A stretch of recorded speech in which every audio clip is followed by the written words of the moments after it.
ఉండి కుదిరితే ఓ చిన్న రాగి పాత్రలో కాసిన మంచినీళ్ళు తీసుకుని అందులో ఓ తులసి దళమో 2 అక్షింతలో ఓ చిన్న పువ్వో వేసి సూర్యుడికి ఆ చెంబు చూపించి నమస్కారం చేసి ఆ చెంబులో ఉన్న నీళ్ళని సూర్యుడి కోసం అర్ఘ్యమిస్తున్నట్టుగా భావించి మంత్రాలు వచ్చిన వాళ్ళు మంత్ర విధానం చెప్పుకుంటారు. మనకి రాదు, మనం ఇలా చేయొచ్చు.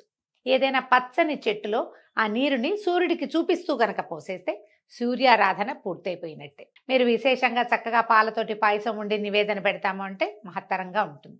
అది సాగకపోయినా నమస్కారము, అర్ఘ్యప్రదానము చాలా విశేషాన్ని సంతరించుకున్నాయి. ఈ నెల రోజులు గనక సూర్యారాధన, సూర్యోపాసన చేసిన వాళ్ళకి ఆరోగ్యం సిద్ధిస్తుంది అని చెప్తారు. ఇది చాలా విశేషమైనదని, ఎన్నో రకాల పాపాలు చేసిన వాళ్ళు కూడా ఈ ఉపాసన వల్ల దాన్ని పోగొట్టుకోగలుగుతారని చెప్తారు. కార్తీక మాసంలో లాగానే ఈ మాఘమాసంలో కూడా మాఘ పురాణం వింటాం. అంటే మాఘమాస మహాత్మ్యాన్ని వినడం కూడా చాలా మంచి విషయం. మాఘమాస వైశిష్ట్యాన్ని చెప్పేవాళ్ళు, వినేవాళ్ళు కూడా తరిస్తారని, ఎన్నో రకాల పాపాలు అవి పోగొట్టుకోవచ్చని, తర్వాత ఆరోగ్యం కూడా సిద్ధిస్తుందని చాలా విశేషంగా చెప్పబడింది. సో ఈ రోజు నుంచి రోజు పొద్దున్నే లేదా ముందు రోజు సాయంత్రం అయినా మనం మాఘ పురాణం చెప్పుకుందాము. సాయంకాలము రిలే మన వాళ్ళు ట్రాన్స్మిట్ చేస్తారు, పొద్దున కూడా వస్తుంది.